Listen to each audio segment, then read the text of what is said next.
Welcome to A Rose for You podcast. I'm your host, Octavia, better known as Coach Bay or Rose the Model.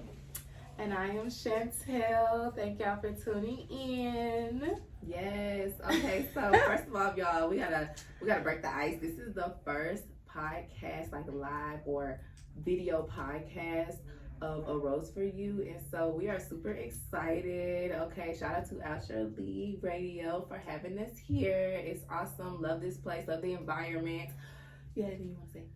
I'm just excited to be here. I know. Ready to start. Okay, awesome. So we just gonna go ahead and hop into it, because we just came out and just wanted to make our really first video, because we be seeing a lot of other podcasters that they say stuff, but I don't think people be really being like realistic and authentic about what's going on in society and all of this stuff and how it's really affecting us. So the first topic, you want to read it or you want me to read it? So the first topic that we have, it says, damn man ghosted his fiance on their wedding day because she had a bachelorette party and a video was sent to him from her sister of the male stripper having chocolate drip off his private part into her mouth. So, first off, how do you feel?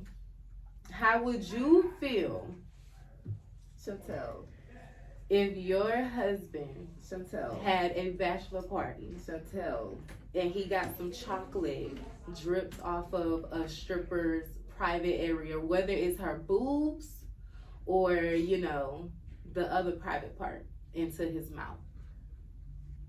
baby, you should have got all that done before we got together. I know there are some people that are open-minded and they're like, okay, it's just a bachelor party, they just having fun, but it's levels to it. Like, you just can't do certain things like that. Like, that's my mouth. That's about to be my mouth. Okay.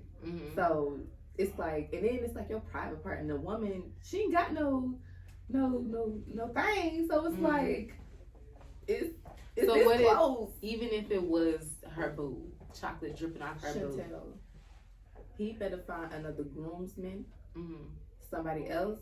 Okay. Well, I would like to say that first off, her sister, his sister, whoever, is fired.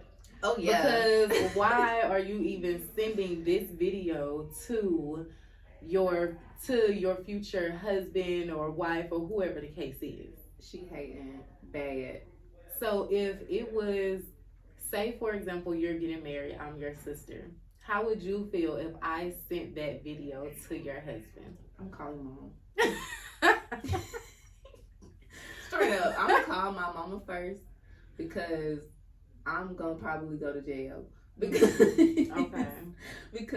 why would you do that? And then it's like, I'm gonna call my mama first, and I'm gonna tell her, be like, mama, you better come get your other child, because I'm not gonna play with her. Like, so I feel like I would, because why would you do that? It's supposed to be a private, intimate get together, and it's kind of like, are you even my sister? Right. Like, what's going on? Am I against you? So, since that happened, do you feel like the sister was against the marriage from the jump?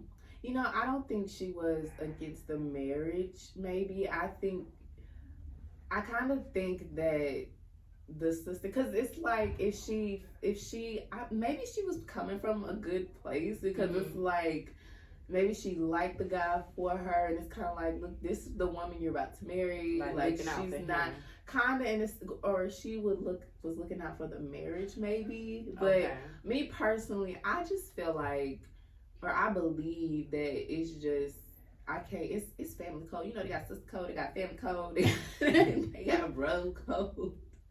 And it's like, why you ain't send it to me first and give me like, should I? Yeah. Like, I don't even think you should have did that, but it's just like, yeah. Oh. How do you feel about that? Like, well, I'm just thinking, you know, a bachelorette party or a bachelor party, I feel like is that party where you get your last, or at least this is how they make it seem, you know, you get your last single life out the way. Like you're finna be tied down and married to someone else. So with that being said, me, honestly, I would not want to know what my husband is doing on his bachelor party. I wouldn't want him to know what I'm doing. I would want to live my life. That's true. So whatever now, I also need my husband to know that you ain't doing nothing physical with nobody.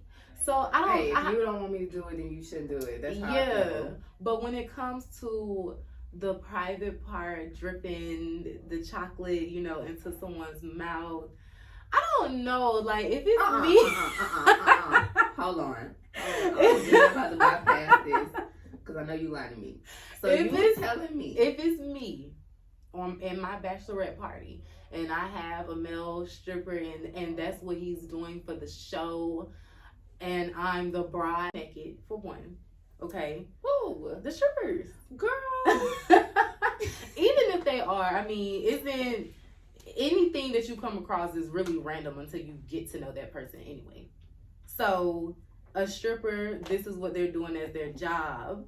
You know, it's the performance, a show. I would let them do their show. Like I would be, first off, it would be a no phones thing at my bachelorette party. Yes. No phones. No, we're not recording nothing. Like let's just live our life and be in the moment. So I think that was, I just think that whole situation was BS. I don't think that he should have walked away. I do agree with that. Yeah. I feel like, dang, we could at least talk about it. Right. He just show up. yeah, because let me just. Like, ain't no way. But I don't know. Like, maybe for my maid of honor, if she wanted to be the one to pop her mouth open and take the drizzle of chocolate from this beautiful thing. But it's just like, me personally, I ain't doing that. Yeah. I'd rather that come from my husband. Like, I mean, but it's just like, you don't even know what happened at his bachelorette party. I better not find out. And I don't want to know. Yeah. Just keep that to yourself. Like how they had in that movie, The Hangover, when they had the pictures at the end. Keep that to your homeboy, your groomsmen. Yeah. Keep that in the man cave. I don't ever want to find out. I don't care if it's a year or 2 years. 3 years. I don't want to know. Okay, don't tell me nothing. Don't have none of them come to me about nothing. It's just the fact that he ghosted her on the wedding day. That's crazy. Like, yeah, like you really left your wife on the wedding day. I was gonna say something. He was looking for an exit moment because ain't no way. Yeah, he probably was messing with his sister. Ain't no way. He probably was messing with his sister. You never know. You never know. But yeah, that's how I feel about that topic. It's giving ghetto. And she's nice. Like, I couldn't believe that. But I do want to say that I was reading this part and it say my perspective is that if a person is really invested in getting married, the last thing they should be interested in doing before the wedding is reckless, lustful activities.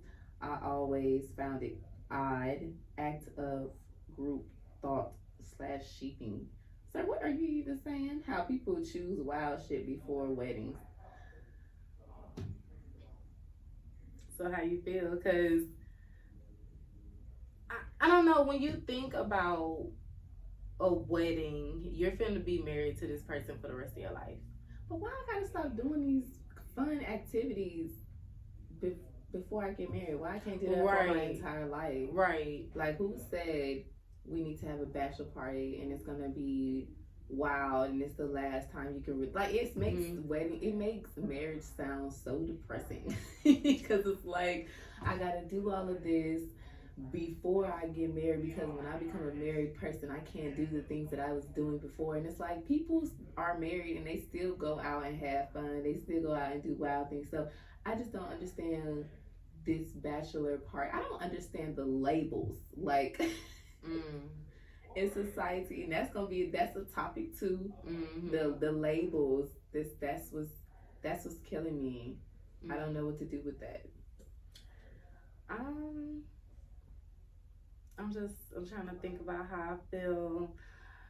I don't know, like, I guess they do make marriage seem, I mean, I guess it is a serious thing, you know, like, well, I ain't gonna say I guess, but marriage is definitely like a serious thing. But I guess it just depends on what your meaning of a bachelor or bachelorette party is.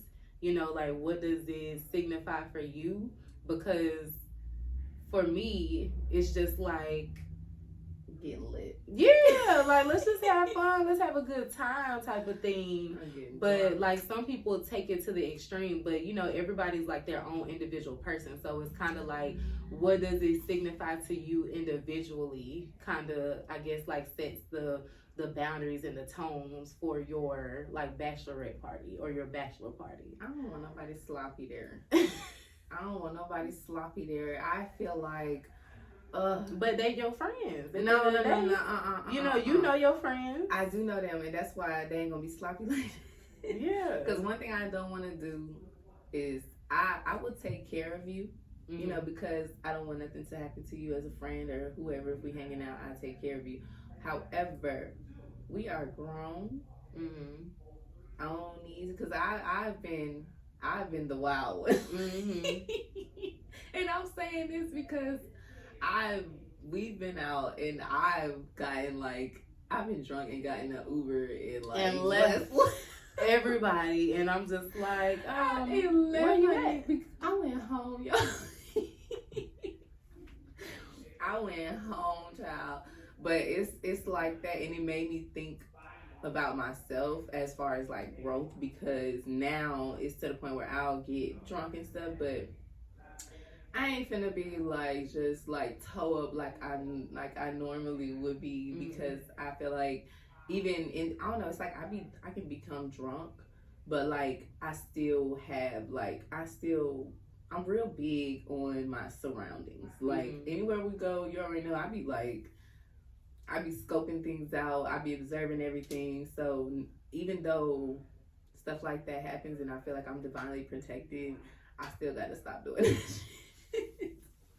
So when it comes to the bachelorette party and the bachelor party, do you think that that's something that the husband and wife need to talk about beforehand? Like, hey, like boundaries. Yeah, like, I know, you know, you finna have a wild night. You finna turn up and have fun. Like, but yeah, because have fun. Okay, you gonna do you and I'ma do me. Okay. Yeah, you just do you and I'ma do me. But I feel like at this point in our relationship, you should know, or we should know, like, each other's boundaries. We should know as a grown ass person, you should know what's respectful and what's not. Right. You know, so. And if you need to have that conversation at that point, then that's probably not the person you need to marry. Oh, child. Yeah, because nowadays, let's not say nothing, because you know, us women, we the problem, y'all. We the problem. We the problem. And that's sarcasm. That's sarcasm. We can't do nothing right. Let these men tell it we can't do nothing right. But then it's also vice versa as well. Men we can't feel that type of way too. They feel like they're the problem and they can't do anything right. And that's gonna be the next topic. Yes, but yeah, I was gonna say that's gonna have to be a whole nother topic, because I feel like ultimately both sides just need to take accountability. Like, men and women need to take accountability for a lot of things instead of trying to blame the opposite. Yeah, it's like too. It's just. But anyways, okay, so. But I do want to go into the next topic. Yeah, I do. But I just want to say, because I do want to go straight into I just got to give this shout out, okay, before the next segment, before the next topic. Shout out to Danny, okay? If you are, and this is for anybody, you know, I love my black community, honey, so I'm gonna say my black community, but it's for everybody. But if you are a Black person in therapy, because for whatever reason, therapy is expensive. I don't know, the good things in life are expensive. So if you cannot afford a therapist, I highly recommend getting a breathwork coach or breathwork facilitator. I have only had 2 sessions with this girl, and when I tell you the amount of clarity and just coming into self has been just magnificent. Like I love it here. Like I've been discovering so much about myself just through breath work, and it's crazy how much we hold in our body, and it being stressful, and how much tension there is in our body, and just doing the simple proper breathing techniques, it literally helps release so much of it ends up releasing so much that's inside of us, and it feels so good to release, y'all. So if you can't afford a therapist, try breath work, try meditation, try things like that to really help you let go of things and heal. Because I've only done it for yesterday was my second day, my second session, and it was just beautiful, and I cried every trip. That's how you know you're releasing. Yeah. What I say, tears are just your soul's body way of releasing what is hurting inside. So shout out to her. She is getting me right. I feel good the next day after each session. So definitely, I cannot remember her Instagram. I was gonna say, what's her Instagram? I'll have to put it in the description box or something, but I do believe it's on Instagram. It's Danny DANNY_Stanley. It should be something like that, but if I'm wrong, y'all, I will put it in the description box and the caption, wherever, because she had me in there right. Like I got my consultation tonight. Oh yeah, at 7:30. So yes, I'm all for it. It's really a beautiful journey. Like I love healing. I love just talking about it, because it's like you experience new things about yourself that you never even thought would come to surface, and it's so beautiful. And I love the woman that it's helping me become. It definitely helps you tap into your femininity, like just doing the body. It's the body movements for me, and the breathing. It's so beautiful. But yes, and also moving on, if you have not already, you already know that I am the owner of Sweet Rose. Okay, Sweet Rose will be launching soon. Okay, and I do got my handy dandy shea butter. Okay, if you don't know, now you know. Okay, follow us on Instagram. It's at Sweet Rose Skincare. Rose has 2 E's. Sweet ROSEE Skincare on Instagram. We are definitely going to be turning to a service-based business. If you don't know, I'm also in school to be an esthetician, because I love that skin. The skin is everything, so you got to treat it right. You got to treat your temple like it's nobody's business. Like you got to love on yourself. So definitely stay tuned.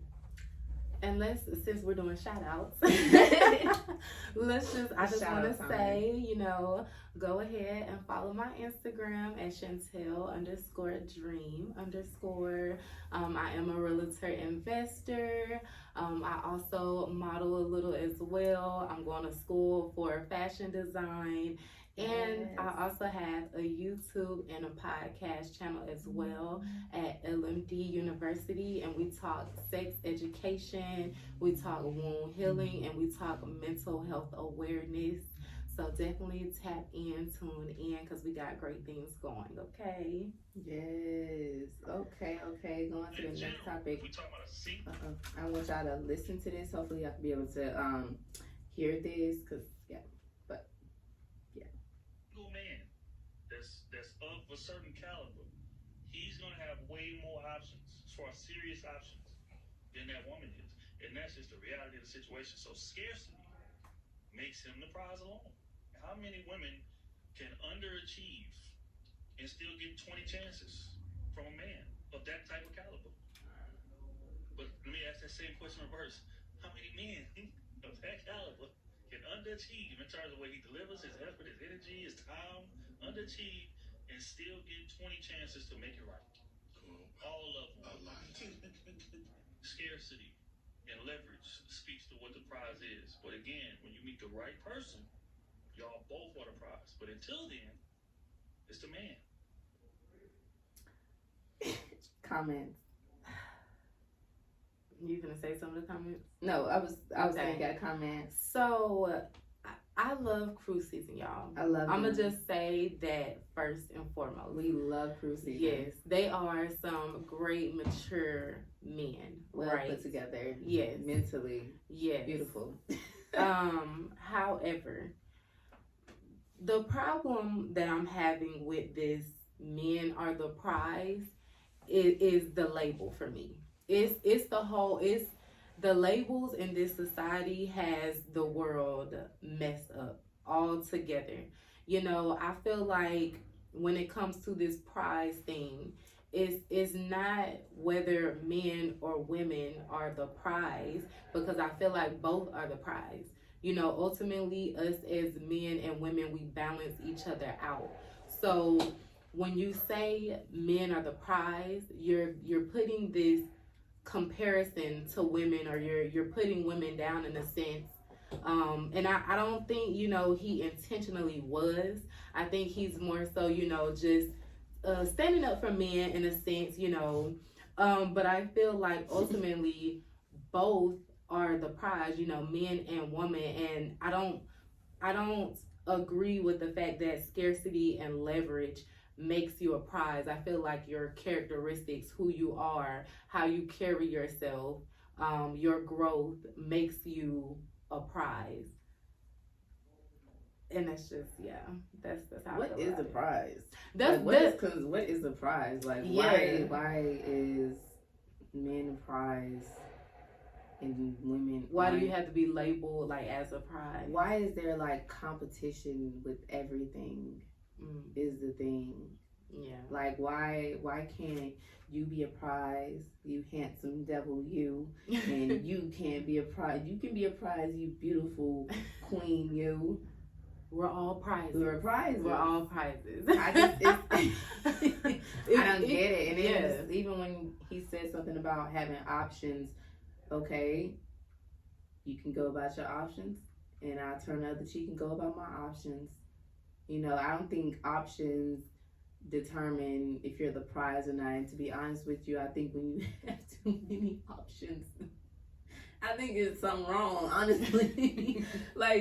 Honestly, because it's like you're so open to not saying that it's not good to be open to, you know, everyone, or open to receive, to see what you like or whatever, or vet, but why so many options? Yeah, like you can't even make your decision on, you know, what works for you, that you have all these options. But you know, I think men struggle with that when they have a lot of options. Like when we was watching Love is Blind, and it's like women knew who they wanted, but you had like a couple of them that was kind of like straddling fence between two. But when it was more than like one or two or three, they had the hardest time trying to decipher like which one is the one. And it's like, you don't have to have, most of the time, if you just look what's in front of you and reevaluate, or self-awareness, you'll see which one is really for you. So it's like. So do you feel like this whole option talk, like, oh, now I'm a man of higher caliber and now I have more options, is that more so ego? Girl, would you say? Hell yes. Because it don't matter if you. I ain't finna play with these men. I'm not gonna do it. Okay? Because it's like, it don't matter if you're a man working at McDonald's. Okay? He got options. It might be low caliber options, but he got options. It don't matter if he middle class, whatever, working a government job, what they call the average guy. He got options. You know, it don't matter if he's high caliber. He's a 6-figure guy. He got options. Men. Everybody has options. Everybody has options. That's not a that's not nothing special. It's not nothing, to be honest. I'm at a point where it's like, yeah, I have options, but it's like I ain't finna keep entertaining all y'all. Get the hell out of money. Yeah. Like, it's just, I don't know. It's just what people talk about nowadays is just, it's either competition, men against women or women against men. It's who does more, who don't do more. Oh. And that's the worst part. Who does more and who don't. And it's like, essentially we all do the same thing. Especially when you stop like trying to put people like on a pedestal of things, if that makes sense. Like, just, you do this, you're a man, you do, not even putting like roles on it. Like, it's things that men do or can do that women can't do. I ain't gonna say can't, but it's just like, first of all, we just gonna say, go ahead. I was gonna say, I feel like naturally it's like that. Yeah. Like, there are, things that men just gravitate towards naturally. And then there are things that women gravitate towards naturally. But it's the whole, like you said, people putting these labels, pedestals, like all of those different things. And it's like, at the end of the day, really, it's like, what is your goal here? What is your goal? Is your goal to uplift people and bring people together and to help people grow and be better people? Or is your goal to continue that division, that separation? Because that's all these labels do, ultimately, is create division and separation between communities and people, women, men. It's the labels, it's the conversations, it's all of it. Everything's just wrong. Like, everything is just wrong. Need retweets. Like, it needs to be like, it's some screws missing up in here. Like, it's not, I don't feel like anything is authentic anymore. Like, everything is, we was watching something. Was it the same? I can't remember if it was that same video, but it was pretty much like, I was saying something about, I can't remember what it was. I'm just going to bypass it. But how do you think labels have, like, affected people's views on relationships? What did I say? That way. What's his name? Well, it's more so like when you put labels and you put your expectations into other people, like, lives or vision or whatever, it's kind of like people be living their lives to really like live someone else's life. Like, they're not really looking at things from their situation, what they have going on, who they are individually. They're looking to, because somebody said this, or because somebody is living this type of life, I want to live this type of life. And it's like, well, what's really going on in your life? Like, self-awareness. Yeah. And everybody's just trying to live other people's lives, and it's like, but that's not your life. Social media is kicking people's ass. Like, it's shifting people's viewpoints to a point of them not thinking for themselves. Like, and I'm not trying to point out men, but I see on social media, because I'm an observer, and it's like every man that comes, I ain't gonna say every man, but majority of the men that I come across on social media, they all think this same way about women, whether they I ain't gonna say mainly black, but mainly black, and it's like they try and, everybody's viewpoint is the same on every podcast. Like, I ain't gonna say everybody, but it just seems to be the same thing. And it's like, when is there gonna be people who are authentic and really have a mind of their own to really like speak about what's really going on social media? Like, how it really affects our reality. Yeah, and half of these people that can sit here and talk about certain things, like even in just the comment sections, like how they have like a whole Kevin Samuels fan base or whatever, Lord bless it. But even how they have that, but it's like, if only 1% of men or 10% of men or whatever the statistic is, because I hate statistics because statistics don't even make sense to me because it's like they haven't tested everybody in the whole entire world, so it's like, how do they work? But that's another topic for another day. Let me not go into that. but it just, that doesn't make sense to me. But it's like, even if it is the 10%, you telling me all y'all men that's commenting is living this type of life, but yet y'all all seem to have the same problem. Mm-hmm. Something's not, it ain't mathing. The math ain't mathing for me. Yeah. Like, it's not mathing. And that's what it is. Okay. Where is what did I read you last night when I said something about men? What men said about women not that Facebook post. I gotta find it and send it to you. But yeah, it's just all this pride things, all these labels. Labels have literally ruined everything. It just, I don't understand.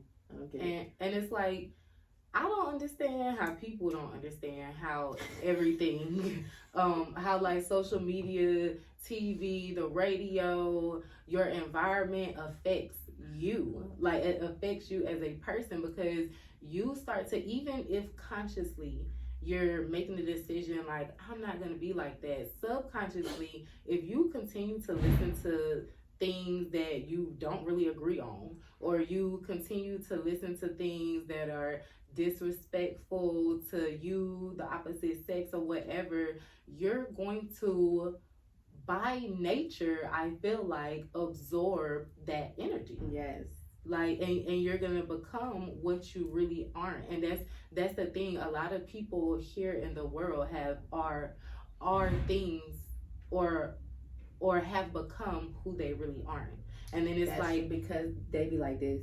Yeah, and until they heal, and until they grow, and they really start to discover themselves, love themselves, really figure out what they like, what they dislike, until they really dive into that, tap into that self-love, that self-awareness, like you said, they're going to continue to live this false reality. That's going to beat their ass.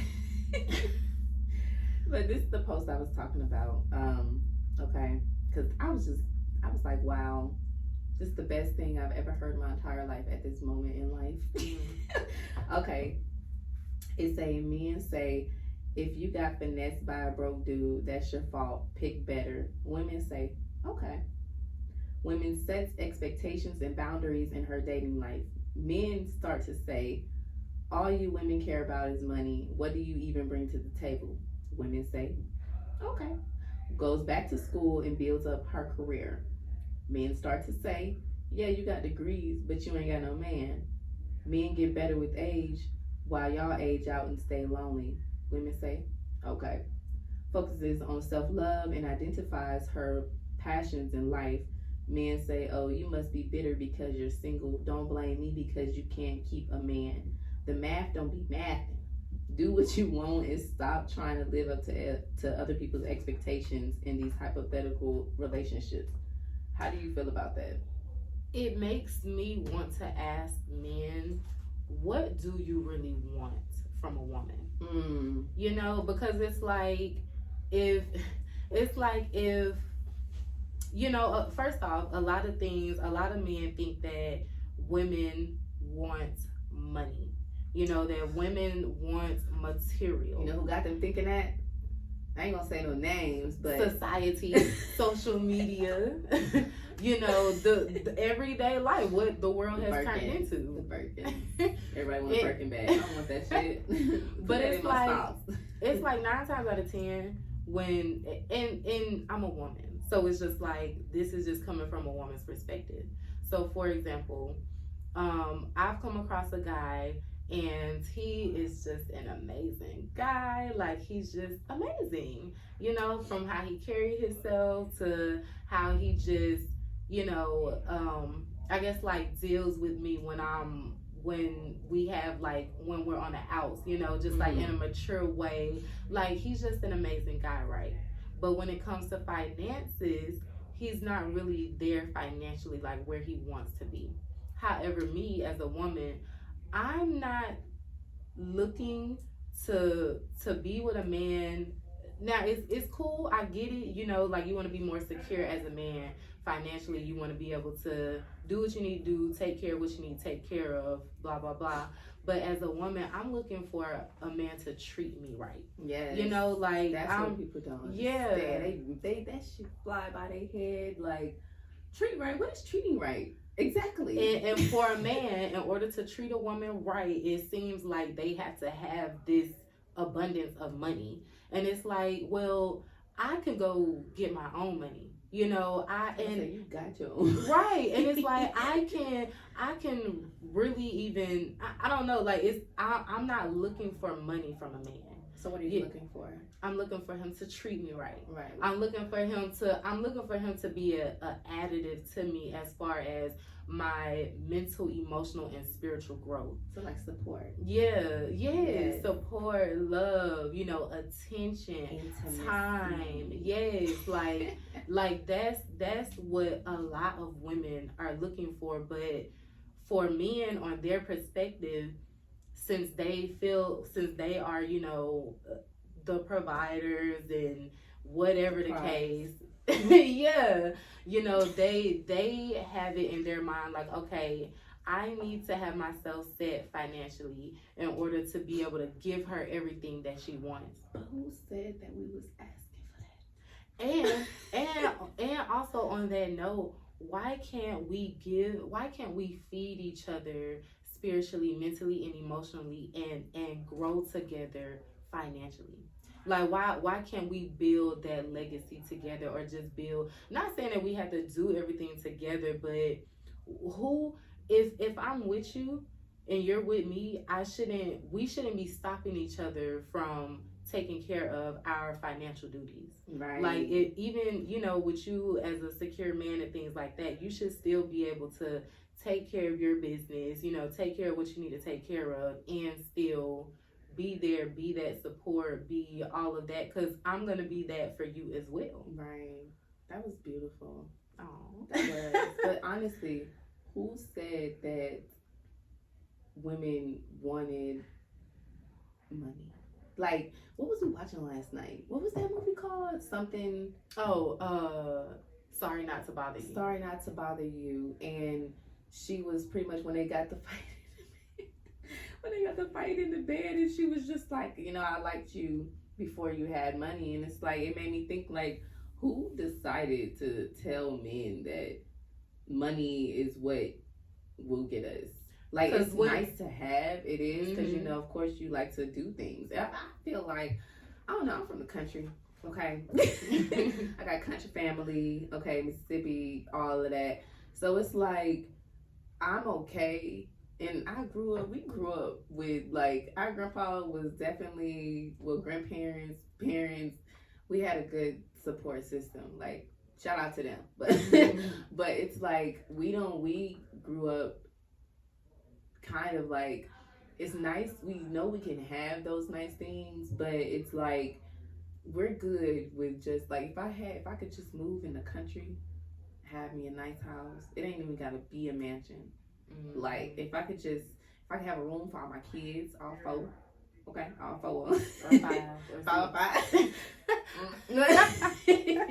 No, but if I could just have rooms for all my kids, have a nice backyard, the house on the Notebook, perfect. Yeah, perfect. I don't need 10 cars in the driveway. I don't need you to buy me Birkins. I mean, if you want to buy me stuff like that, material, I've never really been a materialist. I'm not saying I used to wear Converse. Like, I'm just a Converse, sandal, heel, Vans. Like, I'm real basic. Like, and it's just you. That's you as a person individually, right? And then it's like everybody has these expectations, or they think that life is supposed to be a certain type of way because what everybody else has going on, and it's like, at the end of the day, everybody's experience is different. Your experience is going to be different. Your life is different. You are different. So, no. Like, So, on the post, how does that make you feel when seeing that every time a woman, you know, evolves or change, why do you think it's such a big problem to men? Accountability. I think it's ego. I think men will not take accountability. I feel like that's so shocking for me to hear you say that, because usually be like, I always hear you be like, women need to take accountability. But I feel like it's both ways. Yeah. You know, everything. It's not just one sided. Mm-hmm. You know, men need to take accountability, and women do need to take accountability. Because, for example, a lot of women will put up with a lot of BS, and I feel like it's because women don't really know their worth. So in that sense, they have to take accountability. Right. And then also in the same sense, men, they'll go out here and do these, you know, cheating things or do these things that aren't right, and they know that, but they don't take accountability. You know, home, be trying to figure out why she crazy. Yeah, like it's accountability on both ends, like women and men. And a lot of men, even from a lot of men, from what I'm seeing on these podcasts, they just want to point the finger. And it's like, okay, you can point the finger, you can have a woman correct herself, and a mature woman is going to take accountability. And that's another topic. What? We need to talk about more mature women. Yeah. Because all these podcasts be having all these damn immature 19-year-olds, 20-year-olds, they just step foot in adulthood. Still got Similac behind the ears. Good. Similac, Similac. Yeah. I don't even know what the hell Similac is. And this is what they basing all of their statistics on. And it's like, wow, like y'all have not really dealt with mature women. Like y'all get some of those on the show, and I bet you money. You know what? And I'm gonna say this because I don't know, you know, people like to tussle. I like Brittany. I like Brittany Renner because she is not only yes, she has her things going on in the social media world and what she's not right. No judgment free zone. But the things that she say, like when she's talking to other, you know, men who question her for the things that she do, she always has like a great rebuttal. Like kind of like how she's mature. And so I feel like it needs to be more mature women on the shows, and maybe they can really get somewhere with like some real solutions. Because now Cruise Season, I will give Cruise Season their credit because they do be having like the Battle of the Sexes. I would love to be on there. But the Battle of the Sexes, they have like a couple women that come on there that's mature that I've really heard like really speak from maturity and just being, you know, feminine and stuff like that in their responses. So I just feel like it definitely needs to be mature women don't get the credit. Yeah, they don't. Because I don't know if it's not enough of us mature women out there, but it's not enough light on mature women, like at all. It's a lot of the shine. TikTok. Huh? They be on TikTok with that little bitty ass mic, just saying shit. Just saying shit. And it's like, get your ass on here, girl, because we need you. Okay, we need you. Us mature women, we need more mature women podcasts. Yes, and maybe that'll like change the perspective on men and women, especially like the younger girls that are clearly on these podcasts, just being a victim.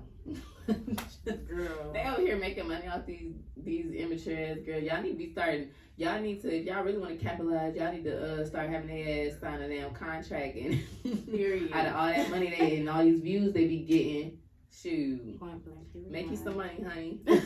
Period. For real, shoot. Ain't nobody finna play with them. But I was going to say something, but I forgot. Well, to kind of like just, I guess, like close out on that topic, I would just say that ultimately it's a type of understanding, like a level of understanding that men and women need to have with each other. It's a lot of talking and it's not a lot of listening on both ends. And it's not really that, I don't know if when people go into situations or talks or whatever, what their goal is, but I feel like people need to really understand the goal when they go in to speak with people, to be able to be more open-minded and actually, you know, get to a solution and not just speak off of individual experiences or just speak off of what they see. Like, just listen to what people are saying in that moment to come up with a solution in that moment. I need a sound thing. My buttons. I need sound effects. But what is that? What did you say the other day when we were talking about podcasts? You said thoughts or something. Thoughts plus thoughts. Oh, so podcast. I was talking to someone. I was trying to make them like not as nervous when they come to speak on the podcast, but ultimately, you know, just speaking to people, podcasts, whatever the case, it's just thoughts being exchanged with other thoughts. That's all it is. That's the disclaimer. We didn't do a disclaimer earlier. That's the disclaimer for every show. It's just thoughts are exchanging with other thoughts. Yeah, because I can't get that out. Yeah, and just, you know, coming to everything open-minded, like with the open mind, so that you're not, you know, right off the bat shutting down other perspectives. Like, you got... No, go ahead. I was just saying, you know, you got to be open-minded. I feel like that's what most people should do with podcasts. Because when I talk to people, even just in general, not even on podcasts, I like to learn. Like, I'm like a geek. Mm-hmm. Like, I ain't gonna say a geek, but like I'm slick like a analyst. Like, I just be like what is it in the Matrix when they be having like all those codes and stuff? Like, that's how I be feeling. Like my oh wow, there's nothing wrong with being a nerd. But like, I be getting a lot of downloads, and it's like I be reading into people, and it's like, okay, I like this right here. But yeah, like I love it here. I love it here. But it's a lot of people out here that's just one-sided. They got a one-sided view, one-sided perspective, and then you're not getting anywhere. You get to a certain point in your life, and then you feel stuck. You're stuck because you only see one way, and it's like it's so many other ways that you can see things. Kind of like, well, I don't even tap into that unless it's kind of like religion. Even just for example, you know, when you are looking to resolve anything, there's more than one way to resolve something. Yeah, like 2 + 2 is 4. 1 + 3 is 4. I'm not gonna play with you, but yeah, that was a good one. That was good. That's all I can think about. 1 + 3 is 4. I think that's all. 1 times 4. Huh? Yeah. You're playing with me. 2 times 2. What is that? That's not 4. No, that's 4. That's 4. That's 4. Look, trick question. Plot twist. But that was funny. So diving into the last topic, we're just gonna talk about dating after a heartbreak. Oh my gosh. Yeah, this is gonna be funny. Cause I really just want you to share your experience. You share your experience. No, okay. Y'all, okay. So I've been single it's been since 2020, October 2020-ish. Kind of, you know, y'all know single. You be single for some time, but you still be messing with me. But anyways, so I've really been single for a couple months. But anyways, so first of all, my sister, she wait before you just dive in. Okay, because you said go to my experience. Okay, so how long do you wait to you know, date after a heartbreak? Girl, I feel like, for me personally, or just a general aspect? I mean, just my own experience. It's been, I don't know, I have to take complete time to myself. So I can't even really give a time frame, to be honest, because when I love hard, and I be so into that person that it's kind of scary. Like, it's kind of scary, which I'm working on that. Like, not to be so attached to something, like, it's mine. Like, I'm not trying to be like that. So, like, right now, I'm in a good space. Not a good enough space to actually date, because I do know, just from my own self-awareness, that I'm still kind of like attached to that person in a sense. So I'm not even about to open up another door when the other one has not been fully closed. So with you saying that, okay, so you're saying that you would be ready, or you would feel like you're ready in a sense once you have detach from that previous relationship, or what makes you when do you feel like you're ready to start dating again? Honestly, I will feel ready when in all aspects of my life is peaceful. Like financially, spiritually, mentally, emotionally, like I know that I'm secure in myself. Like I know that I'm free from being attached to anybody or anything. Like I know that I can just go in and be okay. Like I don't have any attachments to nobody.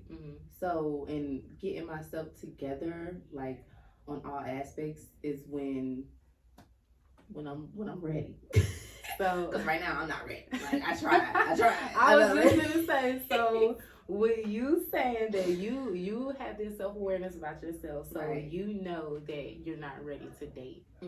So how was dating when you attempted to date and you weren't ready to date? First of all, I got tricked into a date one time, y'all. Oh my gosh, that's the Atlanta life. He caught himself trying to be like on some business things. We was talking for like literally like a week or two at the max. And I originally met him going to a model call, you know what I'm saying? I'm thinking like, oh, okay, this is nice. And he inboxed me, woo. Then we started texting, and then he was just like, yeah, I would love to, have dinner or something with you. We could talk more about, business and all of this stuff. So I'm like, okay. My intuition was already kind of kicking in, but I was just like, let's just see what it. First of all, he was way too old for me. Like, he had to be in his like 40s. I didn't even ask his age. I really wasn't that interested, honestly, because again, at that point in my life, I was more so, I'm at the point where I'm trying to build and network. So I was just open to whatever the conversation would have been about. But y'all, I go meet this man, and first of all, we went to the bowling alley, and I'm like, he was like, yeah, we got just a few more minutes, just waiting on, such and such, and I'm just like, oh, okay, this man done tricked me into a bowling date, girl. I'm sitting here bowling, sweating, looking cute. Had on my cute little outfit. First of all, I did my hair. As a matter of fact, it was that time Katrina did my hair, the short, the blonde. So I was good. So I'm like, okay. I'm supposed to be talking business, though. Girl. So then we was bowling, and then he started like, he kind of like, he was touching me. Not like touching like inappropriate, but he was just like, when you hug a man, he's trying to see them boundaries. Is this right. Okay? When a man hug you, if he touching your lower back, your middle back, your top back, he was trying to be all low. And it was like,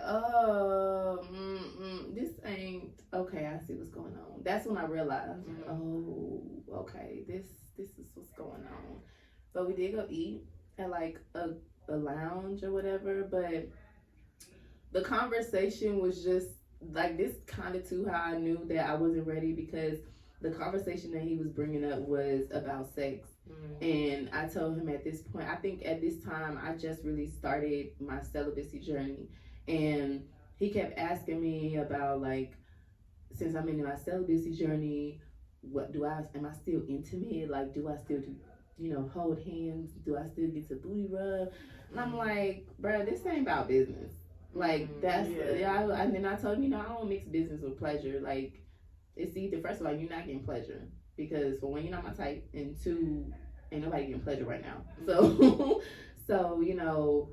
it's either you're gonna be business or business, and it really wasn't on that. So, even as women, like, you gotta be careful when you start, trying to network on your own, especially when it comes to men. Because you don't want to be put in situations like that, and that was very uncomfortable, to be honest with you. Well, so, you really just gotta communicate up front. Right. Like, well, I did, girl. I told him I was tricked. I was tricked. I didn't expect to go bowling. Like and we ain't from here, so when he told me to pull up to this place and we was gonna go here, I'm like, okay, like, you said we was waiting, but we bowling and stuff, and then I done ran up your whole arcade card. You ain't got no more points. I thought, hey, give me that card. It's maxed out. Like, arcade game thing was maxed out. So yeah, and then I started dating. It really was you. You motivated it. First off, I did not make you go do that, y'all. So I'm the type of person, like, I don't mind like dating on like the dating apps. Like, I don't mind meeting people off of like Facebook or like over social media, because I feel like, you know, social media is a big part of our lives. Like, you meet people through social media all the time, so you just never know. I started this Facebook dating app, y'all, and it was really more so, you know, out of like boredom, really. I wouldn't say that I was even really ready. Like, I don't really feel like I'm ready to date just because my focus is on other things. But it didn't take me long to realize that I wasn't ready. I wasn't trying to really be serious about it. And what, 2 days, a day or two into God, like, I deleted it. We deleted it the same day. Didn't even know it. Like, it was just, it was too many men in my inbox. It was, and that's the thing. Too many. I said, "Oh, child, what we just talked about options is too many options." Yeah, I couldn't. Now it was one that caught my eye, but it was just like, I can't pursue anything with this man. Like, I'm not where I want to be. Yeah. All the way. Well, not even all the way, but just I'm not where I want to be, and then I still got this attachment to this other person. So it's like, I can't do it. So I just delete the whole thing. Just delete the whole thing. I ain't gonna waste nobody's time. So when it comes to dating, a lot of people, well, you see a lot of the times people will find this one person and they're like, "Ooh, we click so much," and they kind of just don't even pay attention to other people, or they just be like, forget all these other options, I'm with this one person, and then later on down the line don't even work with that one person. So when it comes to dating, would you say that you would date multiple people at one time? And if so, how many? Like, do you think that there should be a limit, like, on the number of people to date, or you just, until you come across that person that's just like, oh, I know, like, this is the one? Definitely dating more than one person. I feel like people get dating and exclusive mixed up. Like, I feel like in the past, I thought I was dating, but I was just being like exclusive with that one person. But now that I know in this adult life and being in Atlanta, you see a lot of different things. So it made me think, okay, dating is exploring options, and it's not exclusive until you and the other party are like, all right, you mine. Yeah. But what was the other question? How many? Me and my ADHD, I only need about 2 or 3. After that, and whoever that third one is, you barely made the cut. Like, so it's like, yeah, because I just don't. I've never been the type to like talk to many people at one time. Like, I always, if I'm dating or in that talking phase or whatever, like, it's always like one extra or like 2 extras. It's never just. So how does it make you feel when it's more than 2 or 3? Like, from your experience, how did you feel? Drained, and I don't like it. Yeah. I don't like it. I don't like it. It's not for me. Okay. It's not Had for to me. put an accent out on that one. I don't like it. It is. It's very overwhelming. Then you have to remember what you was talking about with this one person. You got to make sure you really ask the same questions with multiple people. It's just I don't have time to ask what your favorite color is. All 5, 6 of you? No, I don't want to. Yeah, it's a lot. It's a lot. That's how I know I ain't ready either. Shit. But so what advice would you give people dating after a heartbreak? Yes, this is the outro though. But you said, say that one more time. Sorry. What advice would you give people for dating after a heartbreak? Take your time. Be patient with yourself, with the things. Give yourself time to process the things that you already went through from your last relationship, because I don't think people really sit there and really process what actually just happened. And now, like, even with my own my current situation or last situation, I opened the door before closing the other one, and it caused some shit. Yeah. And I'm a woman, so I'll woman up and, be bold enough to say or take accountability for what I did. So, you know, I ain't never been scared. You know what I'm saying? Mama ain't raised no. Mama didn't, okay? That's part of the problem. But no, but I just take time to really process things, because you can think that you moved on from something, and then when you get triggered again, it's like, oh, I'm not completely over it. Like, really take your time, really figure, especially if you are in your 20s. I'm 20, I don't know, 25. I'm 25, I'll be 26 next month. Hey, shout out to the Aries out here. Yes, I know you out there. Yup. Hey, we going big and bad all April. A little bit of March, we don't be food, y'all. But anyway, yeah, if you in your 20s, definitely take your time. You ain't missing nothing. You are not missing nothing. I wish I would have had, you know, I think I had people older tell me that in my younger 20s, but I didn't listen. I didn't listen. My mom probably told me a million. Mama told us a million times, them N-words gonna always stay there. They always gonna be there. So, you know, just take your time and really live your life. These men gonna always be here. Love gonna always be here. Money gonna always be here. All of this shit gonna be here. Okay, so really take time to develop who you are as a person, as a woman, as a man. The person that this is the advice that I really got right here. So take it, write you some notes. The person, whether you're a male or female, the person that you always imagine yourself being, start just acting like that person. Start being that person. Start doing things that's going to get you to that person. But that's it. Yes, I love it. What about you? Well, just quick little advice. I would just say to, first off, you know when you're ready to date. You'll know, like because going into dating, not being ready, I knew I wasn't ready.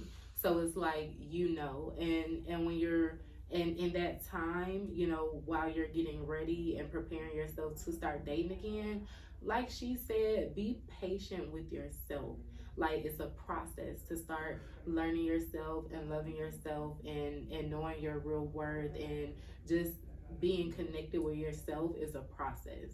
So just be patient, you know, work on the things that you know that you need to work on. So when you do step into that dating realm, you're ready. You really know what you're looking for. You're really, you know, prepared for the things that you're not even, you know, prepared for or expect, you know, like, just have fun ultimately, and you know when you're ready. So don't date until you're ready.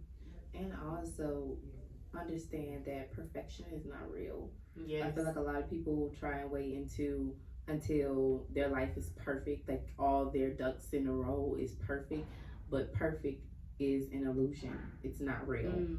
You can get close all you want, but perfection is not real. It's actually, I feel like it's actually a negative thought process. Because even just, I used to, when I first started Sweet Rose, I wanted everything to be perfect. Like, it took me like almost a year I really started in 2017, but I was researching so much. Like, that's the problem too. Like, I researched too much. Like, I be needing to know how this shit started from the beginning. I be needing to know why is that here? What is that supposed to do? Like, but just perfection is not real. Just people are not perfect. Sometimes you mess up. Sometimes you know, people make mistakes. But finding a perfect person is not real. And I think people in society be expecting perfection from any and everybody that they deal with. They be having these highest expectations, but that ain't real. Yeah, definitely be real with yourself. And when it comes to dating and finding someone, knowing that perfection is not realistic, when you're looking for people, find what the values, the things that are most valuable to you is what you want to find in your partner. You know, like she said, perfection is an illusion. It's not realistic. So what's most valuable to you is what you should be looking for when dating. Yes, so that was beautiful. I love that note. Y'all be leaving on a good note. Yes, it's been real. It has been real. It's been real, and we hope that y'all enjoy this podcast. This was beautiful. It got me high off life. But what's your Instagram? Give me your information again. So make sure y'all go follow me on Instagram at Chantel_dream_. Yes, and make sure you follow our podcast on Instagram _A Rose For You podcast. We have to give out our roses to our beautiful audience. Ooh. See, I need to see. Yeah, we gotta get a sound. But yes, and make sure you follow my Instagram, my personal or business Instagram. It is IAM_Coach Bay, badass entrepreneur. Stop playing with the girl. Stop playing with your Stop playing with your girl. But yes, but we hope y'all enjoyed this show, and we gonna continue to keep the ball rolling. So don't forget, if you need anything, promoter, you would like to be on this show, don't forget to email us at aroseforyouPodcast@gmail.com, because we're about to start grinding. And a lot of things are gonna be changing, so I advise you to get in while you can, okay? Because once we get big, I don't know what's gonna happen. So so the access might not be so sweet.